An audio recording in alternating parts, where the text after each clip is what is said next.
భారత రాజ్యాంగం మన దేశ ప్రజాస్వామ్య స్ఫూర్తికి ప్రతీక. మన భారత రాజ్యాంగం దేశ ప్రజాస్వామ్య స్ఫూర్తికి ప్రతీక అని రాజ్యాంగ నిబంధనలను ప్రతి ఒక్కరూ అనుసరించాలని తిరుపతి జిల్లా ఇన్ఛార్జ్ జాయింట్ కలెక్టర్ నగరపాలక సంస్థ కమిషనర్ ఎన్ మౌర్య పిలుపునిచ్చారు. 76వ భారత రాజ్యాంగ ఆమోద దినోత్సవ వేడుకలను బుధవారం నగరపాలక సంస్థ కార్యాలయంలో నిర్వహించారు. ఈ సందర్భంగా డాక్టర్ బిఆర్ అంబేద్కర్ చిత్రపటానికి పూలమాలలు వేసి నివాళులర్పించారు. కమిషనర్ మాట్లాడుతూ 1949 నవంబర్ 26న మన రాజ్యాంగాన్ని ఆమోదించినందుకు గుర్తుగా ప్రతి సంవత్సరం నవంబర్ 26న రాజ్యాంగ దినోత్సవాన్ని ఘనంగా జరుపుకుంటున్నామని తెలిపారు. భారత రాజ్యాంగం మనకు న్యాయం, స్వేచ్ఛ, సమానత్వం అందిస్తోందని తెలిపారు. అటువంటి రాజ్యాంగాన్ని గౌరవించడం, విలువలను కాపాడడం మన బాధ్యత అన్నారు. ప్రజాస్వామ్య దేశంగా, లౌకిక రాజ్యంగా మన దేశం కీర్తించబడ్డానికి దృఢమైన మన రాజ్యాంగమేనని తెలిపారు.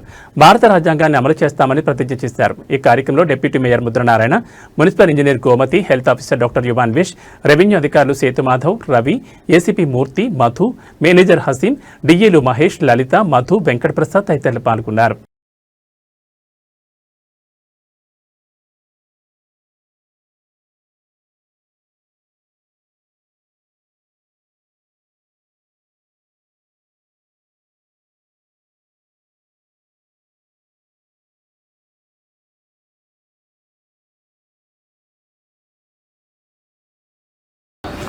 భారతదేశాన్ని సర్వసత్తాక సామ్యవాద లౌకిక ప్రజాస్వామ్య గణతంత్ర అందరికీ సాంఘిక, ఆర్థిక, రాజకీయ న్యాయాన్ని పెంపొందించడానికి సత్యనిష్టాపూర్వకంగా తీర్మానించుకొని నియర్లీ 76 years ఈ కాన్స్టిట్యూషన్ ఆఫ్ ఇండియా నేనైతే ప్రిపేర్ అయిన ప్రతిసారి నాకు పబ్లిక్ అడ్మినిస్ట్రేషన్ సబ్జెక్ట్.